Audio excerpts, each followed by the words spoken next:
Hello, everyone. Happy Thursday. I'm so glad you came to tune into the Touchdown Talk Crew podcast. There's a lot to talk about today, so without further ado, let's get into it.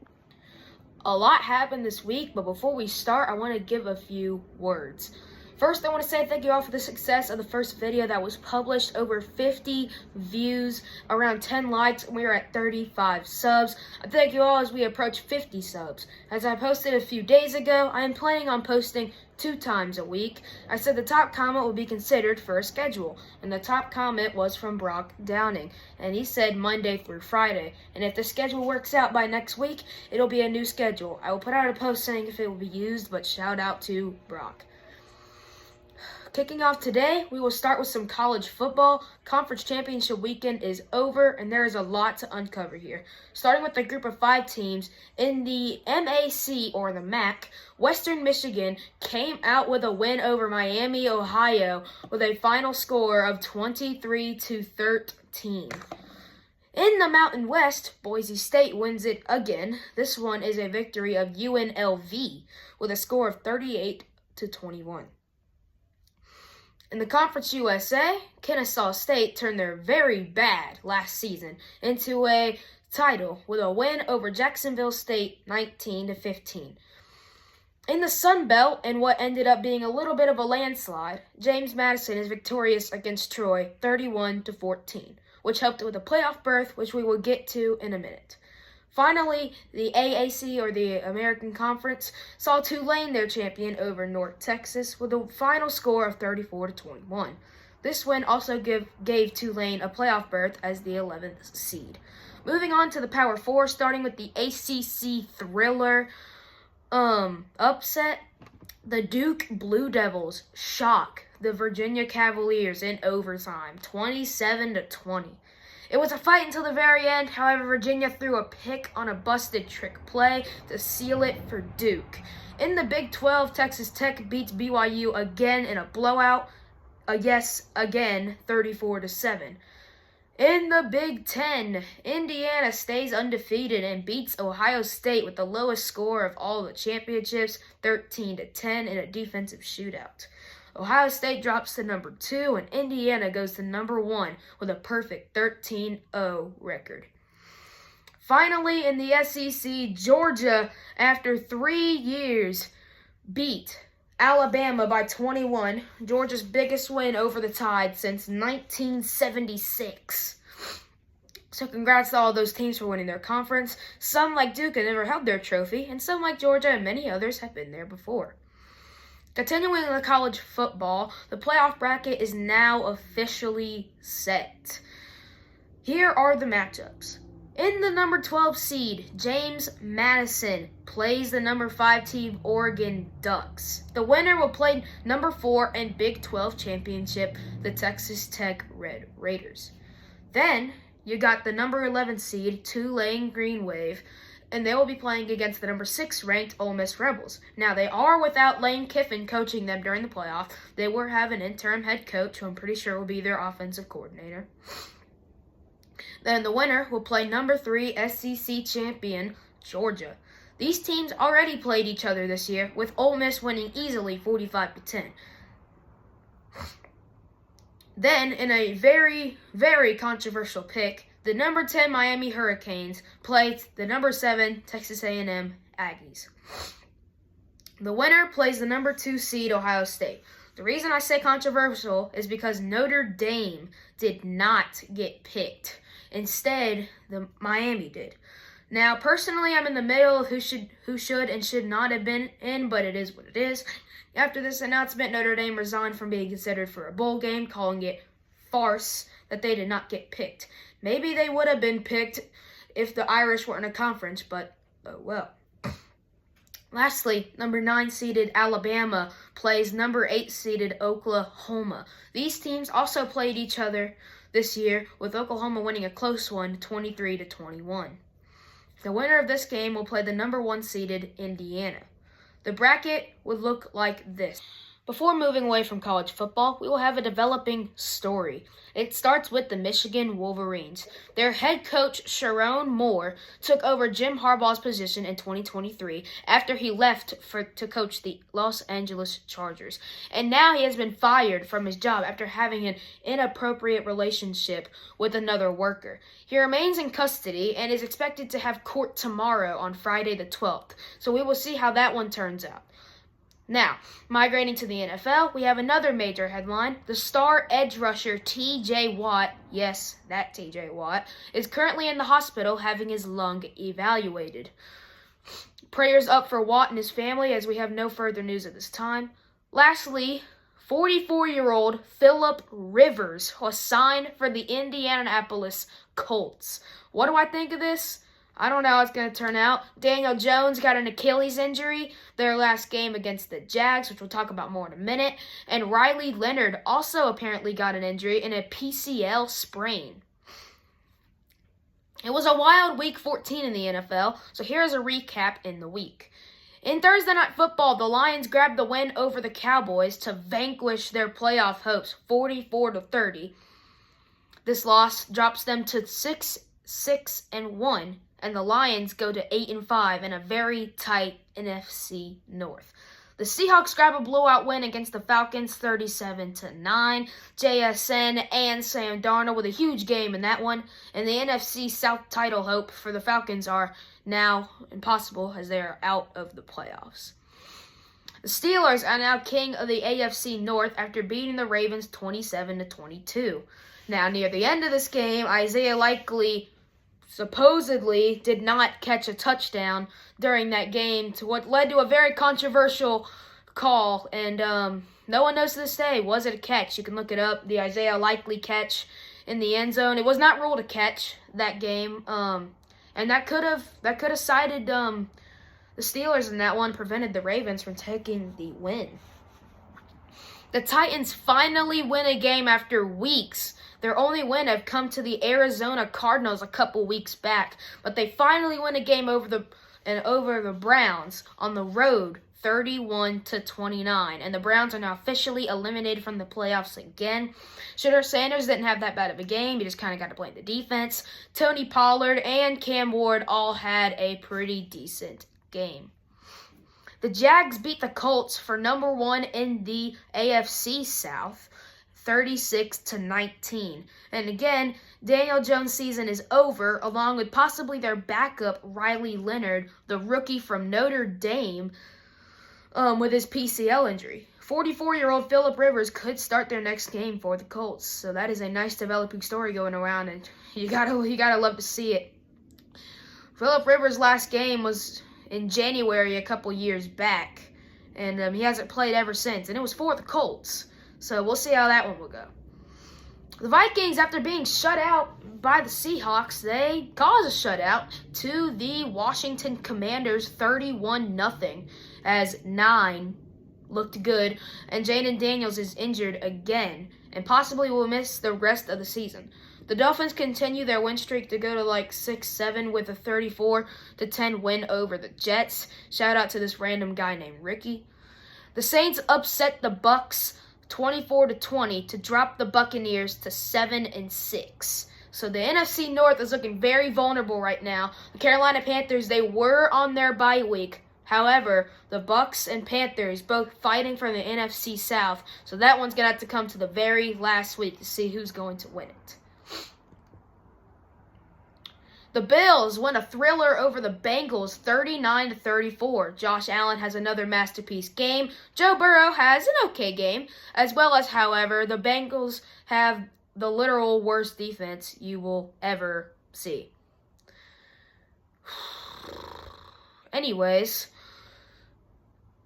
then the Broncos didn't have a stinker game against the Raiders and won 24-17, and they go to 11-2 on the season. And developing, the Kansas City Chiefs, they have been eliminated from at least attempting to try and win the West. This is the first time they won't win it in about decades, before Patrick Mahomes and when they had probably Alex Smith or something. But Mahomes has mostly dominated this division, and now they will finally end their reign of terror over the AFC West and the NFL, and their playoff hopes have definitely vanquished too. Now, the Packers beat the Bears in Lambeau 28-21 on a game-winning interception in the end zone by Kayshon Nixon. Caleb Williams was stopped in the fourth quarter, which is usually known as a specialty, but for right now against the Packers, it was not. The Bears will drop to 9-4, and the Packers go to 9-3-1 and take over the NFC North. As I said earlier, it's a very tight NFC North. 8-5 for the Lions. Then the Bears are 9-4. Then the Packers are 9-3-1. So we'll see how the rest of that goes. And the Bears will play the Packers in Lambeau in 2 weeks. And the Bears will also lose their 1 seed. So for the Bears, they drop down to the 7 seed, and the Packers will go up to the 2 seed in the NFC. Speaking of the number 1 seed, the LA Rams won a very, very close one against the Cardinals, 45-17, to the surprise of literally no one. On Sunday night, the Texans spoiled the Chiefs' division hopes and maybe even their playoff hopes, beating the Chiefs 20-10.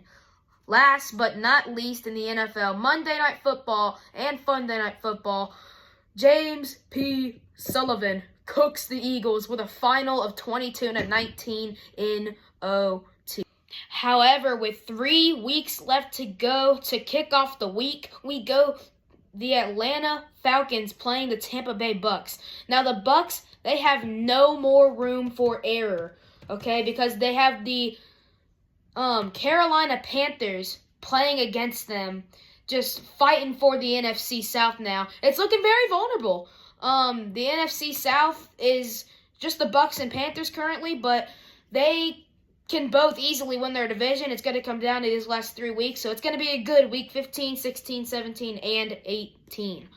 But the Panthers keeping up in the division, so if they get everything together against Atlanta and Tampa, they might silence the Panthers for now, who were on the bye last week. I have the Bucks winning this game 27-17. Before we leave here, we have the fantasy winners and losers, and also my final predictions for week 15.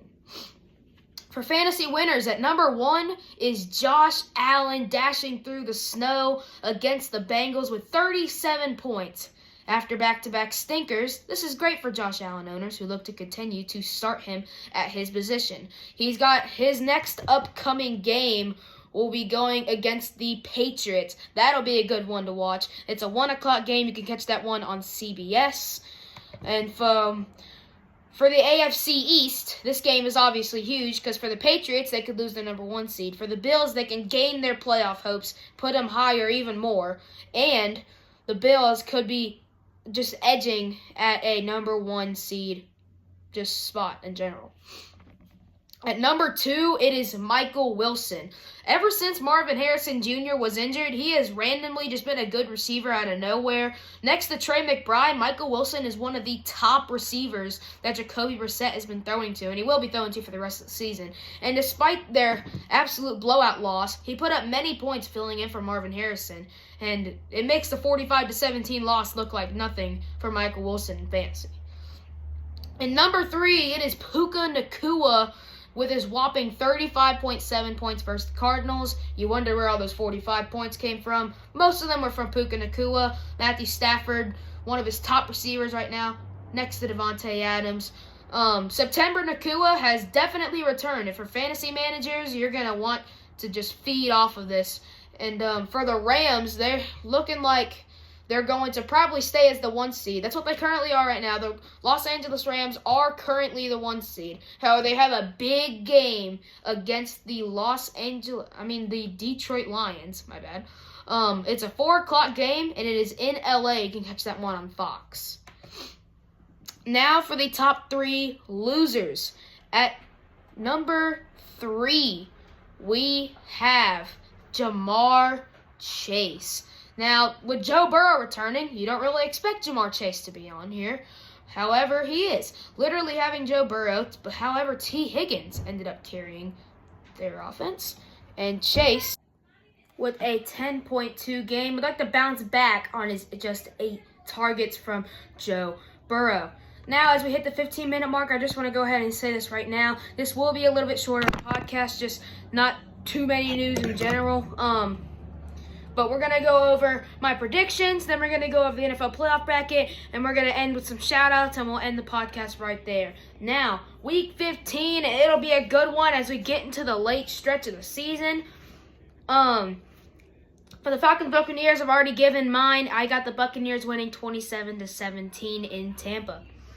Now, on Sunday, the Bears-Browns game will be the first 1 o'clock game. The Bears are at home against the Browns. The Browns coming off their loss against the Tennessee Titans. Looking to bounce back, but then this one, I have the Chicago Bears, but I have it by a very slight win. I have this game with a 31-28 win, with the Browns not being able to march down the field in time for the Bears. I think the Browns, I think they're a really decent team. I think, their offense, they're actually pretty decent. Shedeur Sanders, Harold Fannin, they have Jerry Jeudy. But it's a really decent team. They just got to work on defense, and Myles Garrett edging that sack record. I think we'll get another one or maybe even 2 in this Chicago game. This one will be covered on Fox, and you can catch all of these games on NFL Red Zone. Now, the Ravens-Bengals. This last time they played was just on Thanksgiving, where the Bengals ended up winning on Joe Burrow's first game back. Now, I have the Cincinnati Bengals winning this game on a score of 21-10. Now, the Ravens, I don't think they're going to get much on offense. I think the Bengals defense is going to have an actually decent week. And I know that sounds a little bit crazy to say, but I think the Bengals, I think they're going to try and just lock in. I know they're 4-9 currently, and the Ravens are 6-7, but I think the Bengals are going to have a decent game here. I think they'll be able to win out for a lot of their games. Not probably win out, probably lose 1 or 2. But I think Joe Burrow is going to rebound after having his loss to the Bills in a close one. But that is how I have the Bengals-Ravens game going. For the Texans-Cardinals game, you can catch this one on Fox. This one is a little easy to pick. I got the Texans winning this one, probably in a score of 35-14. The Bengals offense, they're okay, but going against this Texans defense, no way they're getting anywhere. And the Texans are very, very close to a playoff appearance here. Their division is very winnable. And the Cardinals, their playoff hopes are already done, so they're probably going to start losing some games to get a high draft pick. So I definitely got the Texans winning this one. Now, the Jets-Jaguars game, you can catch this game on CBS. I have the Jaguars winning this one as they try to close in on the AFC South. Now, for the Jags, they have a lot to fight for. For the Jets, not really. For the Jaguars, Trevor Lawrence is coming off his big game. I think the Jaguars, they look like a very scary team right now. I think they're a very underdog, underrated team. So I have the Jaguars winning this one, probably about 27-13. For the Chiefs-Chargers now, the Chiefs, as I said earlier, they are already eliminated from possibly playoff contention, and they're also eliminated from trying to win the division. The best that can come is second place. For the Chiefs, must win. They have to win out. They have to win out. If they don't win out, they're not making the playoffs. And even if they do win out, they have a very slight chance of making it anyway. For the Chargers, they have a chance. The Denver Broncos could lose, and I think this is going to be a good game for both. This is in KC, but I have the Los Angeles Chargers beating the Chiefs 38-35 on a game-winning field goal. You can catch this game on CBS. The Chargers 9-4, they would go to 10-4, and the 6-7 Chiefs, they would drop down to 6-8, and their playoff hopes are done. For the Bills-Patriots, 1 o'clock game, catch this on CBS. The Bills-Patriots, this is my second game of the week. The other one I'll explain in a minute. The Bills-Patriots game, this is a fight for the division right here. If the Patriots lose, they'll drop to 11-3, and the Bills will go up to 10-4. I think Josh Allen and Drake May will have an explosive game for both. And I have the Buffalo Bills winning this game 45-41. For the Bills, I think they're a really legit team, and I also think the Patriots are a legit team too. They're both big teams in general.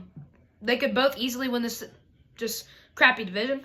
But I think the Bills got to start winning now, and I think it starts right here against the New England Patriots. Next up, the Commanders-Giants, the Battle of the Bad. You can catch this game on Fox. For the Commanders-Giants, I think I have the Giants winning this one. I think Jackson Dart is going to do pretty good. Jackson Dart obviously being who he is. I think he can dominate this game against the Commanders, who will not have no Jaden Daniels. They are coming off a shutout loss to the Vikings. And I got the Giants winning this one, despite them being 2-11, and this could have ruined their draft pick. I do have the Giants coming out with this one with the win. I got them winning 14-3. For the Raiders-Eagles, this one is pretty easy. However, the Eagles have been losing a lot, but I think they're going to come back here with an easy win against the Raiders. You can catch this game on Fox. For the Eagles, it has been a tough last couple of weeks with them getting cooked by Sully on Monday night. As for the Raiders, if they lose this game, that'll just improve their draft pick. So why wouldn't they lose the game? Also, Geno Smith possibly could miss this game. For the Eagles, I got them winning this one 24-17. Next up, the 4 o'clock games. In my game of the week on CBS 4:25 p.m., the Broncos play the Green Bay Packers in Denver, Mile High. Now, I am a very proud Packers fan. However, I do not have them winning this game. The Broncos, they are a big team on defense. They are scary. But the Packers offense, I don't think it can get it done. It'll be a close one and a must-watch. The Broncos, there'll be a big win here. I think this will be a big defensive shootout, so I got the Broncos winning 20-14. This will drop the Packers to 9-4-1, and the Broncos go up to 12-2. I think they're going to have a monster season here. Next up, a revenge game for Jared Goff and Matthew Stafford. Obviously, they were both traded to the Lions and the Rams. And now they verse each other for the first time in about 1 or 2 years. You can catch this game on Fox. The Lions going up against the number 1 seed in the NFC, Los Angeles Rams. The Lions fighting for playoff hopes, the Rams fighting for a playoff bye. I have the Rams winning this game. I have them winning this 27-24. Now, the Rams, they're a good team. You look at their offense, Matthew Stafford, Blake Corum, Kyron Williams, Devontae Adams, Puka Nacua, and their defense is actually surprisingly doing very good this season. So I think I have the Rams winning this one. I think it'll be a very tight game. The 4 o'clock games are pretty good for this week, and this will be a must-watch to see.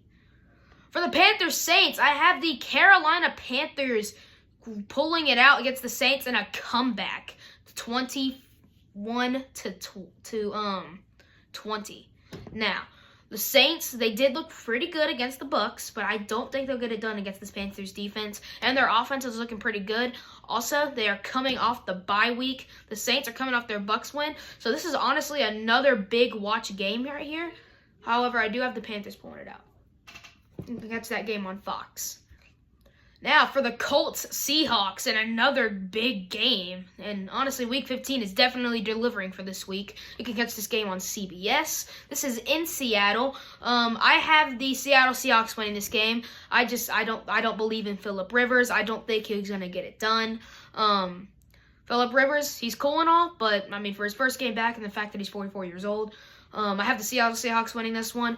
I have them probably winning 35-17. Now, for the 49ers and Titans, this one seems pretty simple. The 49ers, they're fighting for a division title in a very tight NFC West. I have no idea who's going to win this one. If I were to predict it, I probably got Seattle. For 49ers, I got this one winning this game. Shout out Will. I have the 49ers probably winning this one about 41 to, let's just say, 24.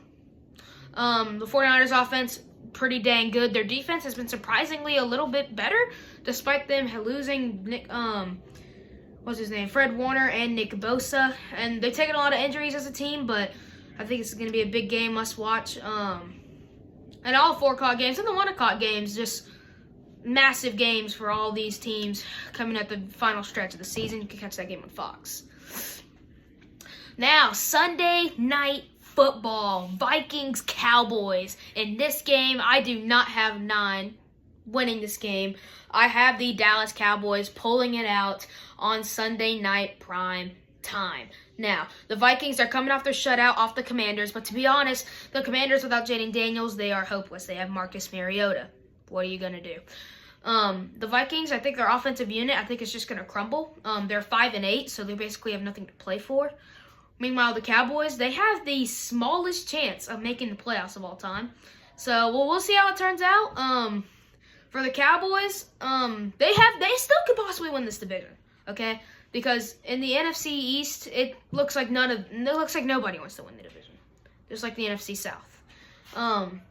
But the Cowboys, I have them winning this game. I have them winning this one about, let's say, 20-17. Last but definitely not least, Monday Night Football. You can catch this one on ESPN. The Dolphins and the Steelers. Big games for both of these teams. The 6-7 Dolphins and the Steelers 7-6. The Steelers, they just got king of the AFC North, and the Dolphins, they're fighting for a possible playoff.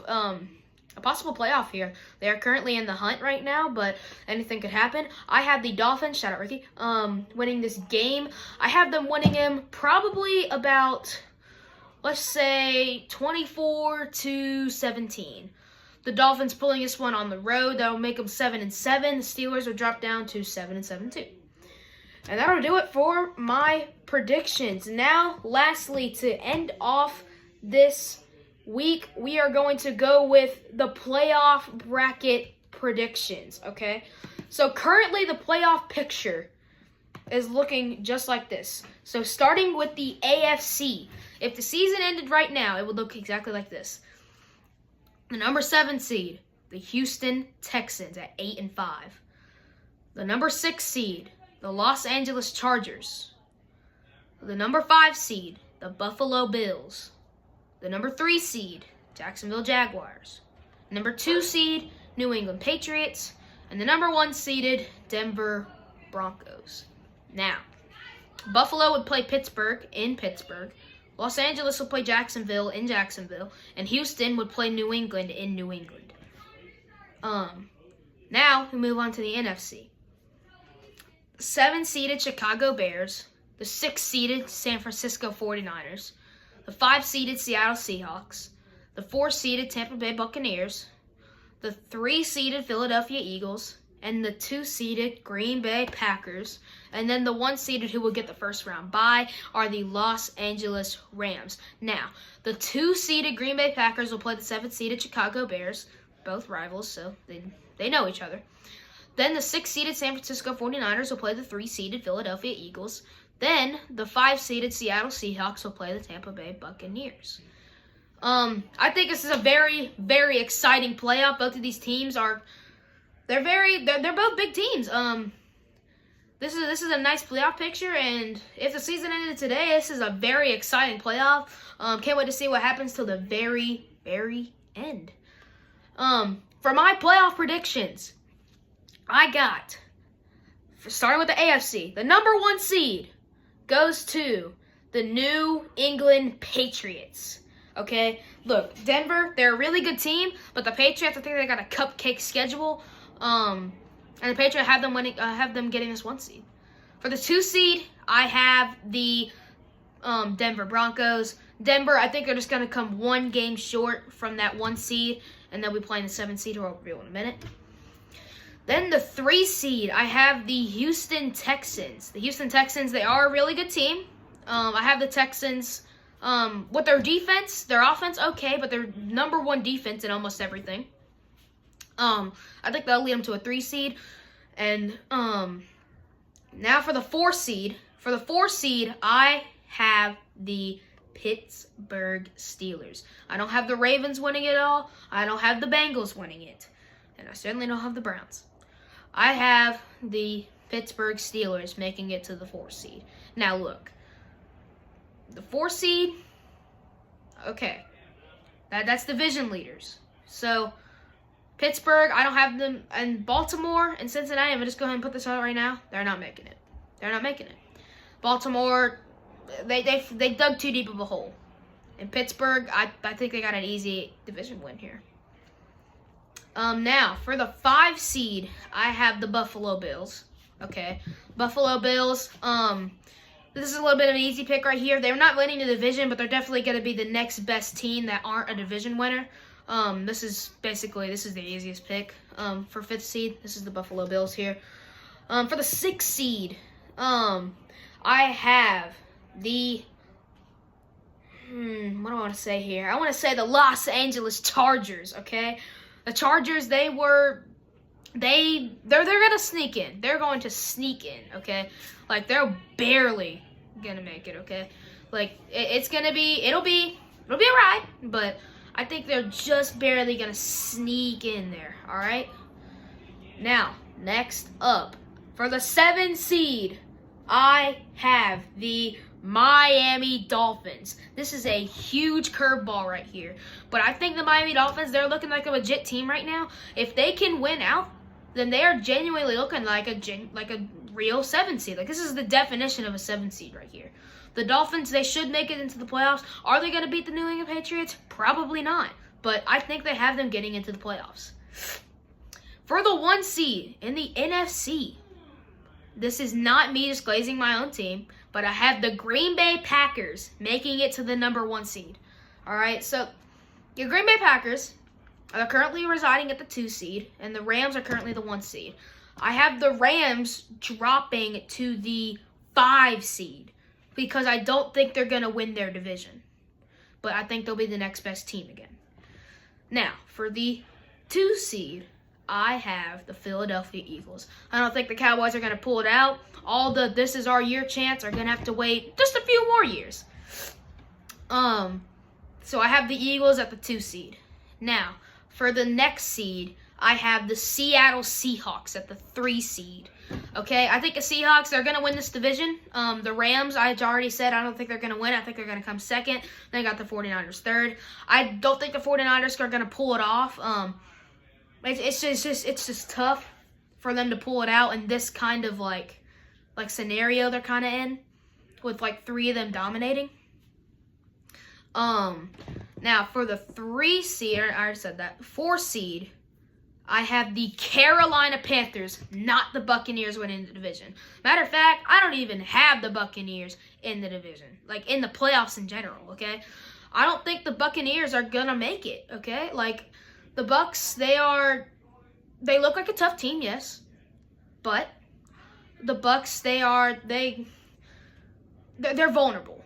Okay, Baker Mayfield, he's looked kind of and then they can't stop getting injuries.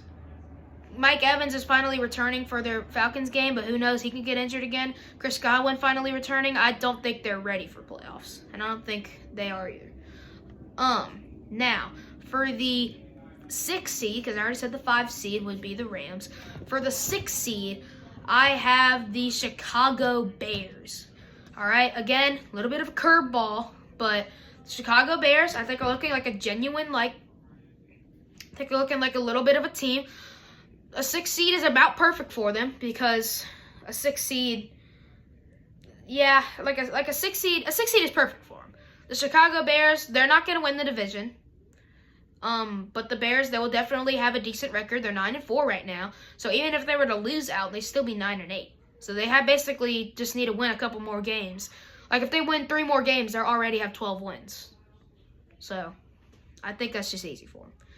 Now, lastly, and I know I literally just discriminated them, but give me the San Francisco 49ers as the 7th seed. They're going to barely sneak in, all right? Look, their offense has looked pretty dang good despite all these injuries. Brock Purdy, CMC, Ricky Pearsall, etc.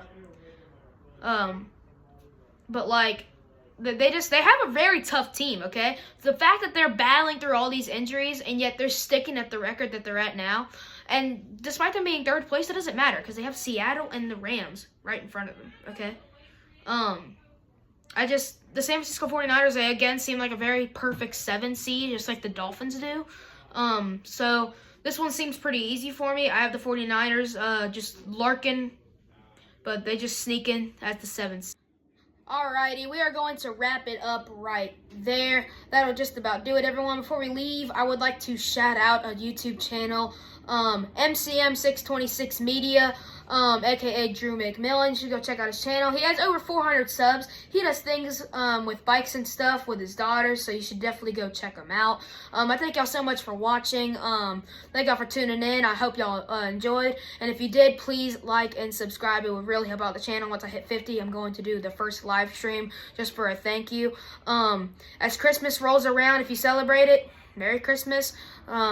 And I will see y'all next week. Go Dogs, go Pack, go. I am Jonah Gerald. God bless and have an amazing week of football.